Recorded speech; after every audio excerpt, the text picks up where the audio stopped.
Indeed. Asya, of him the Supreme Personality of Godhead. Janmanaha, of the appearance or taking birth. Hetuhu, there is any cause. Karmanaha, or for acting. Va, either. Mahipate, O King Maharaj Parikshit. Atmamayam, his supreme compassion for the fallen souls. Mina, without. Ishasha, of the supreme controller. Parasha, of the personality of Godhead, who is beyond the material world. Drashtahu, of the supersoul, who witnesses everyone's activities. Atmanaha, of the supersoul of everyone. Translation: O King Maharaja Parikshit, but for the Lord's personal desire, there is no cause for his appearance, disappearance, or activities. As the supersoul, he knows everything. Consequently, there is no cause that affects him, not even the results of fruitive activities. So you can repeat: O King, Maharaj Parikshit, but for the Lord's personal desire, there is no cause for his appearance, disappearance, or activities. As a supersoul, he knows everything. Consequently, there is no cause that affects him, not even the results of fruitive activities. So, purport by His Divine Grace, A.C. Bhaktivedanta Swami, Srila Prabhupada Ki Jai. This verse points out the difference between the Supreme Personality of Godhead and an ordinary living being. An ordinary living being receives a particular type of body according to his past activities, karmana doiva netrena jantur deho papataye.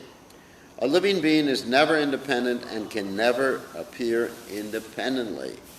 Rather, one is forced to accept a body imposed upon him by Maya according to his past karma.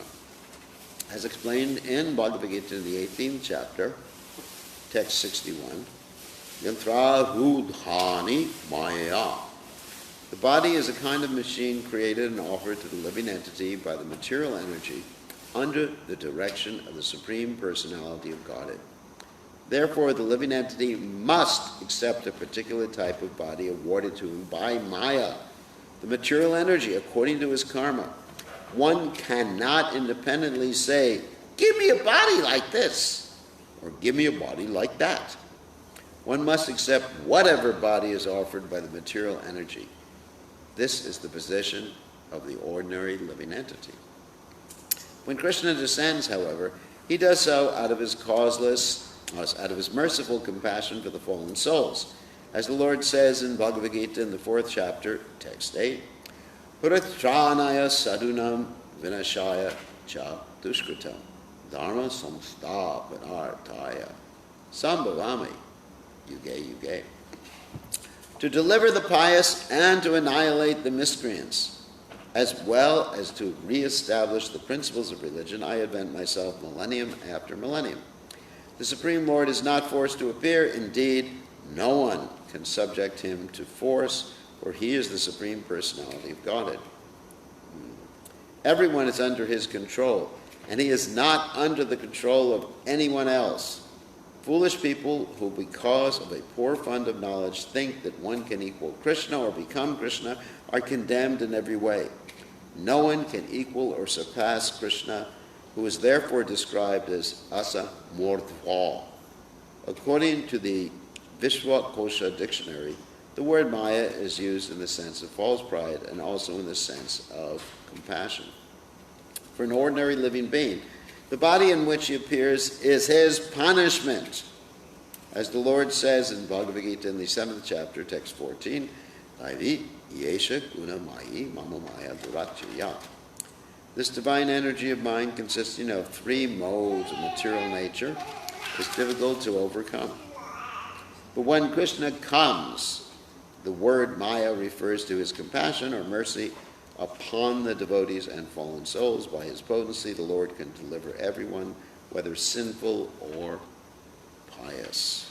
So, the yasya janmano hetu karmano va mahipate atmamayam vineshasya parasya drashtur atmanaha.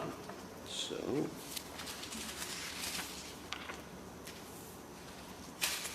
Om Gada Timidanda Shah Gananjana Shlakaya Chakshur Unmiritam Yena Tasmai Shikadavena Maha. So here in this particular verse, the Lord's position is contrasted with the living entity's position. As Srila Prabhupada in the verse states, the living entity is always dependent, always controlled. There's always a cause for everything that we do, everything we think. Every judgment we make, everything, there's always a cause for it, external to ourselves. You understand? There's a cause for why we take a particular type of body. All these causes are external to ourselves, and we have the free will, the independence, to choose Krishna or Krishna's illusory, or not Krishna. Actually, Krishna's illusory energy or illusion is defined as the absence of Krishna, forgetfulness of Krishna. Krishna Surya Sama, Maya Hoya Andhakar. Krishna is the sun, Maya is darkness, the absence of Krishna. Chatmani Tadvidyo Atmanamayam Itabasha Ita Tamaham, which is, Krishna describes as illusory energy in the Bhagavatam, in the nutshell verse, that you should know that anything seen without relationship to me, know this to be my illusory energy, which is like a reflection that appears in darkness. So that's nutshell verse. So that's the living entity's position, and as Prabhupada said here, we are forced to take a body. We can't order our body from the body shop. So Krishna's position is quite different. He is actually swara. That means completely independent. And another word used in that context is, let's say that he is up the kama, that whatever he wants, he gets. And what he wants has nothing to do with any other cause. He wants something. He does want things. It's not that he's against or adverse or aloof from wanting things, but his wanting comes from his very self. Whereas our wanting comes because of our psychology. And our psychology comes from the past impressions, either in this life or in the previous life. I mean, the psychologists have understood that. Many psychologists have understood that. They understand that your childhood shapes you in many ways, just like we have a little baby here. And we're referring to the baby over there, not the other babies in the room. But anyway, this baby is being exposed to Krishna consciousness, and the exposure to Krishna consciousness while the baby is in the womb and while the baby is a baby, and when the baby grows up, will actually influence the child later on in life. It's very, very interesting. You know, different impressions that the child is getting. So, and therefore the child will be hopefully Krishna conscious. The child will be Krishna conscious because of the impressions the child is getting. So, Krishna, let's say when Krishna was growing up, or Krishna never really grew up, but when Krishna appeared to grow up, and he was getting different impressions when he was young, it did shape his psychology. He was always complete, the Supreme Personality of God. And actually, even Prabhupada comments that he didn't have to go to any mystic yoga practice or factory to get his mystic powers, or engage in austerity to get his mystic powers. He's Yogeshwara. He was able to kill Putin just when he was a little child. I mean, if Putana was to come to Abhimanyu now, Abhimanyu would not be capable of killing Putana.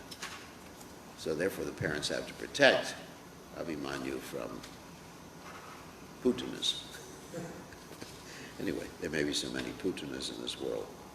So, anyway, what is the reason for Krishna's appearance? What is the reasons for Krishna's activities? And as we mentioned, it's all independence, but there are reasons. And those reasons are summarized in the name for Krishna that we have, which is Rasa Raj. Now, Rasa Raj means Krishna is the king of rasas, and Krishna is the enjoyer of rasas. So Krishna, really, his motivation is to enjoy ras, or to enjoy taste of different relationships. Even though we hear in the Bhagavad Gita, Parichanaya Sadhanam Vinashaya Shadushkatam, Krishna comes to annihilate the miscreants, establish religious principles, protect the devotees, and also we hear Yada Yada Hi Dharma Shaglanir Bhavati Bharata, that Krishna comes when there is a decline in religion and predominant rise in irreligion. That's not really the reason Krishna comes. That's what those are what Krishna does, but it's not the reason. Because as Prabhupada comments in the Krishna book, that Krishna's energies could accomplish the same thing. Like Krishna's energies, as we mentioned before, Krishna's Aptakama, his energies are all first-class servants. So his energies could destroy the miscreants, his energies could reestablish religious principles, as Prabhupada was doing. His energies could protect the devotees. I mean, I think that Maya, or Krishna's illusory energy, is completely capable of doing all those things. At least, annihilating the miscreants. I mean, Daivi Yeshu Gunamaya Mamamaya Dharachya. There's no question that someone can overcome Krishna's illusory energy, whether they happen to be Ravana, or they happen to be Kumbhakarna, or they happen to be Hiranyakashipu, or any mundane person in this world. This is not possible. But Krishna comes voluntarily because he enjoys doing those things. That's why. And that's the only cause, Krishna's desire to enjoy ras. So let's talk about ras right now. Of course, generally when we talk about ras, it's not ras, it's ras. So, ras means the dance. So Krishna also enjoys the rasa dance.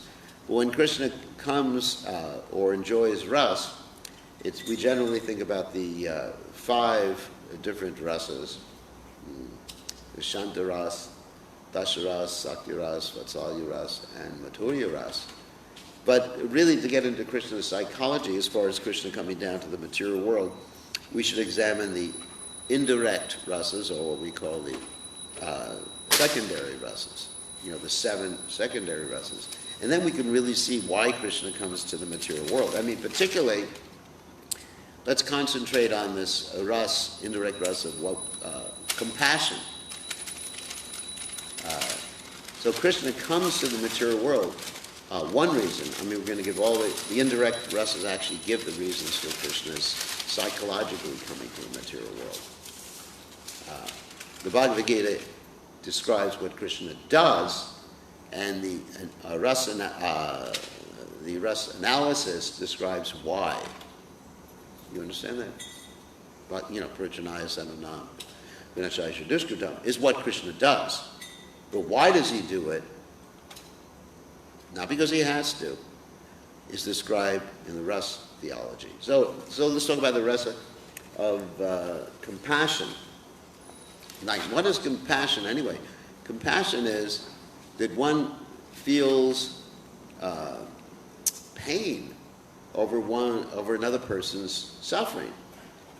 Paradukha Dukhi is the actual description given in relationship to Vasudeva Dutt, who Lord Chaitanya described as practically the pinnacle of compassion, or the personification of compassion. So Krishna is actually feeling this mood of compassion for us. Hey Krishna Karana Sindhu. Dina Bandhu Jagatpate Gopesha Gopika Kanta Radhakanta Namostate. So Karana Sindhu. That's the same thing, Karuna. Karuna Ras. Compassion Ras. So Krishna has an ocean of this emotion or motivation of compassion. And what happens with compassion, if someone has that much compassion, of course, only Krishna has that much compassion. Of course, the Vaishnavas, Vanchakalpatarubhyascha Kripa Sindhu, also described as ocean, but he gets his water from, his ocean water from Krishna and from Radharani and from the devotees. So if Krishna have an ocean of compassion, then he's drawn. That's what compassion does. He's drawn to actually help someone. Someone has compassion and they see someone suffering, they're drawn to do it. I was just listening to a class, Prabhupada was talking about how in Kali Yuga, compassion is diminishing along with the other good qualities of the conditioned souls in Kali Yuga.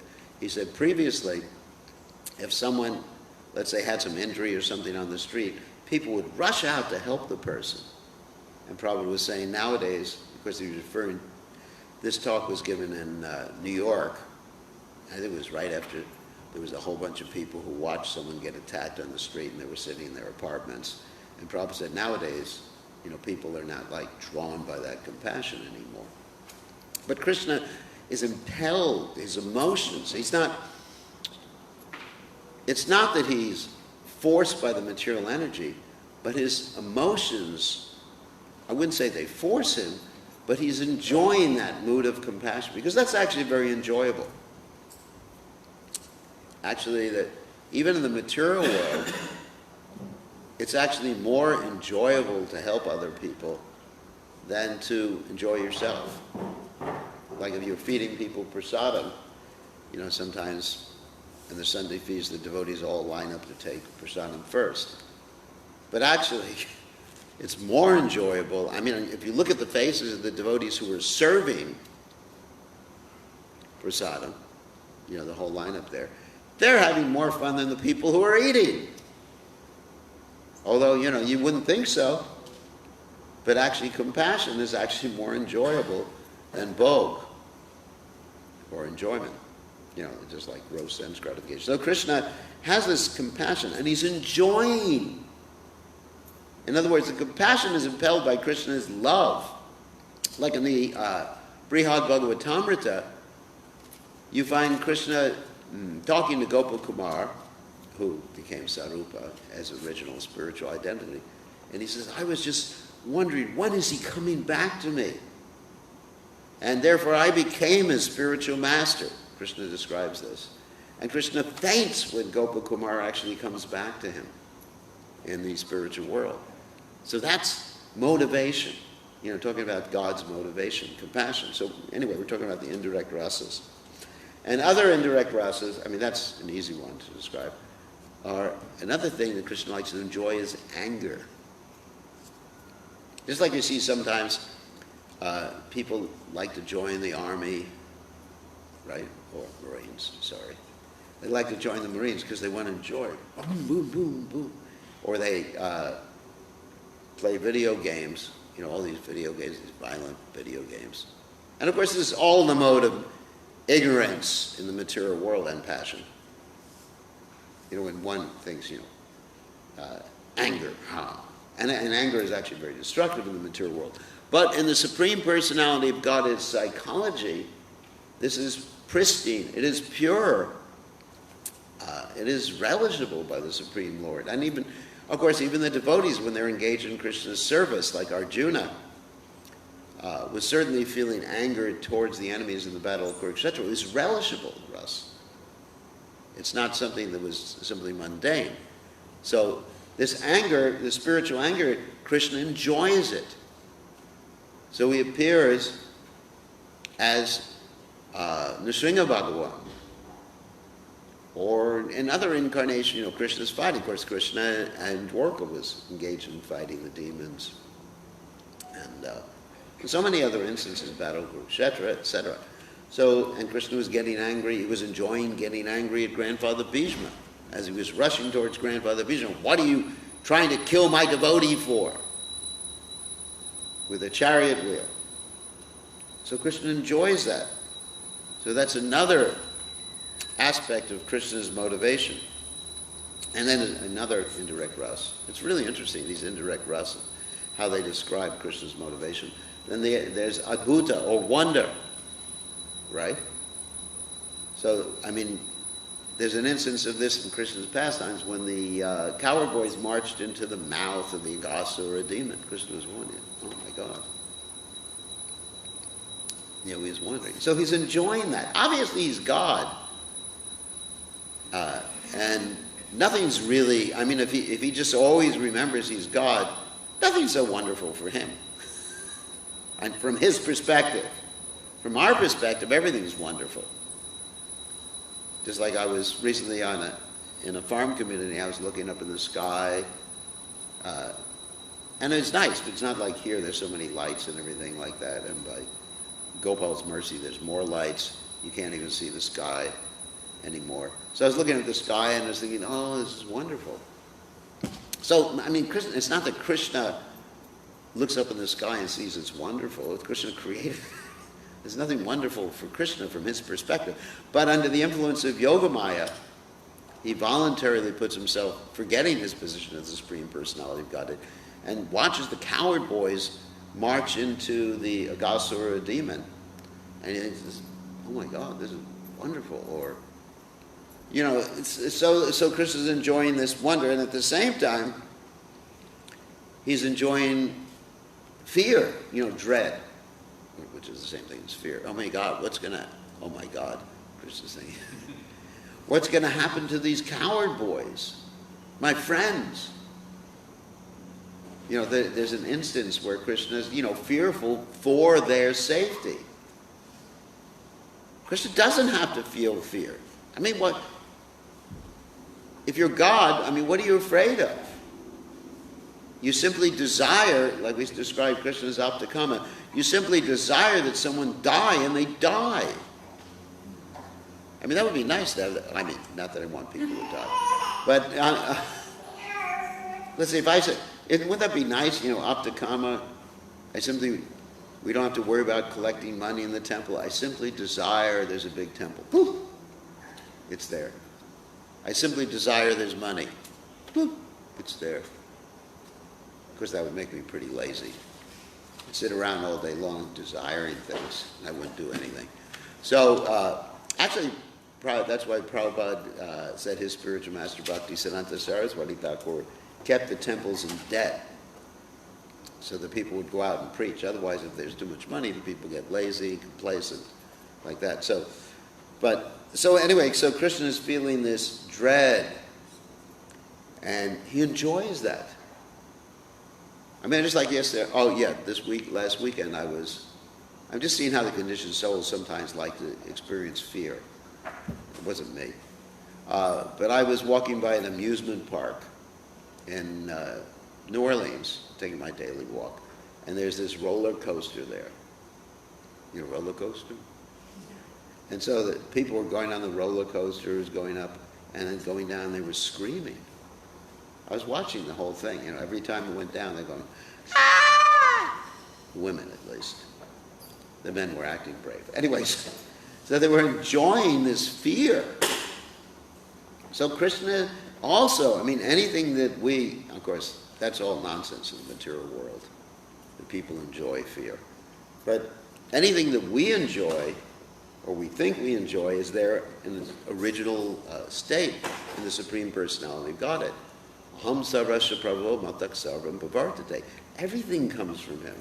All these feelings, all these different means of enjoyment that we have, they all come from Krishna. So even this dread or ghastliness, you know, disgusting, you see some disgusting thing. I was describing, actually, Mayapur was there the other night, and I was describing some ghastly thing that, anyway, the doctors do. I'm not going to talk about what it is in Bhagavatam class. But it had to do with it would have to do with abortion. I was describing that, and Mayapur was going, ooh, I can't hear it. So, basically, but there was a ras there. I mean, he wasn't enjoying the ras. But Krishna enjoys it, not abortion, obviously, but Krishna enjoys this ghastly. I mean, sometimes you hear these descriptions in the Vedic literatures about rivers, rivers of blood and heads floating them on not stones, but, like whatever floats in the river, just floating down the river. We have Parasuram, for the warrior incarnation of the Supreme Personality of Godhead, and just wiping out the Kshatriyas so many times, creating lakes of blood. I mean, that's pretty ghastly. I mean, even when I get a blood test and I don't even look at the needle or anything like that, it's too ghastly for me. One time I looked and I fainted, just looking at blood. So that it's ghastly. So that's a ras. But Krishna enjoys all these rasas. And another one, of course, is, chivalry. An instance of chivalry is like when Krishna rescues Rukmini. Rukmini is going to be married to Shishupal. And Krishna just comes in a very chivalrous way. All the other competitors, they fall off their horses when they see Rukmini's beauty. Imagine, she's so beautiful, they faint. And Krishna comes in and describes like the lion coming in and taking away, it's even described, the lion should take what was meant that the jackal was, anyway. These people are like jackals. So he comes in like a lion, that's chivalry, and rescues. In so many ways that Krishna wins his wives. I mean, it's pretty amazing. I mean, you can read the stories of how Krishna gets it right, like Nagnajiti, he wins by tying up all these bulls. I mean, it's so chivalrous. In different competitions, Krishna gets the wife. Krishna kills, even one time he kills his own son to get his wives, 16,100 wives that were captured by this Bhaumasura. And Krishna is riding on the back of Garuda. I mean, there's so many interesting things that happen in Krishna's pastimes. And Krishna is doing that all to enjoy. Also, he's doing all that out of compassion to attract us. The reason Krishna does it in front of us, or so that we can read about it, is because he's so concerned. He wants us to be attracted to him. So in other words, this is an analysis of Krishna's, I actually left one indirect rasa out. Comedy. Yeah, I said that. Comedy, same thing. Comedy. Krishna is so humorous. And, with Radharani, Radharani asked, where's your vas, the dress? And he said, and I forget all the details of that. And he plays on words. If you read the works of the Goswamis, you'll see how Krishna does all this wordplay in Sanskrit. The people are asking one thing, and he makes it mean another thing. And it's extremely humorous what Krishna does. And finally, anyway, so we can understand all that in terms of relationships. And Srila Bhaktivinoda Thakur describes in his analysis of bhakti how he talks about the bhavas, the emotions that devotees feel. He also describes that Krishna has those same emotions, or the bhavas. The bhavas and like vibhava, for example. He talks about alambana and udipana. Alambana and udipana means that devotees get inspired by seeing Krishna directly or things related to Krishna, and how Krishna, generally he's considered to be the ashraya of ras, and the devotee is Vishaya. Generally he's considered to be the Vishaya of ras, and the devotee is ashraya, enjoy in ras. But Krishna also becomes sometimes the ashraya, and the devotee becomes the Vishaya. In other words, sometimes when when Krishna sees the devotee, that stimulates Krishna's, like Krishna has vibhav, stimulates Krishna's enjoyment of bhav too. So in other words, Krishna is the supreme enjoyer, and whatever he does is for his own enjoyment. And it's all coming from enjoyment of these different rasas, the indirect and the direct rasas. So any questions or comments about these points? Yes? The word compassion comes from Latin and originally compatio, Compassion. to suffer with. To suffer with, yeah. So That's good, yeah, to suffer with. To feel someone else's suffering as one's own suffering. That's compassion. That's very interesting. So anyway, so Krishna has this unlimited compassion. So, any questions, other questions or comments? Yes? Maharaj didn't say Krishna is Akhil Rasam. Yeah. But does that refer to Krishna and his expansions together? Yeah, well, when you talk about Krishna's Vishnu, you're talking about Vishnu Tattva expansions, right?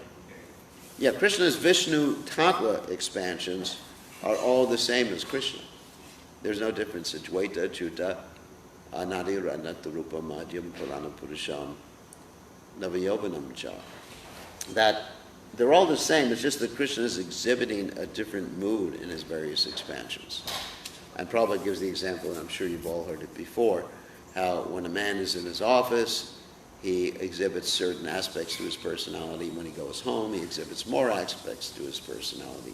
But he's the same individual, he's the same person. So Krishna is the same wherever he goes. But he doesn't exhibit the fullness of the personality, the full manifestation of all the rasas, except in his original form, Eti Chamsa Klapam Sat Krishna's tu Bhagavan Swayam. And, but certainly, we see Krishna exhibiting anger and practically in all of his different aspects. Like for example, as Lord Nrsingadev, we see compassion, we see anger. We don't see too much humor. I can't remember any humor where... Actually, Lord Nrsingadev is laughing, but it's not like laughing out of something funny. It's laughing out of anger. So, sometimes you get laughing out of anger. So, yeah, Krishna is exhibiting these things in his various incarnations. I mean, of course, the fullness is in Krishna and Vrindavan. Is that all right? So, any other questions or comments? Or problems? Or issues? No? It's your birthday! Okay, so we should... Happy Appearance Day. Confirmed. How old are you? Is your body? 66. Congratulations. You made it.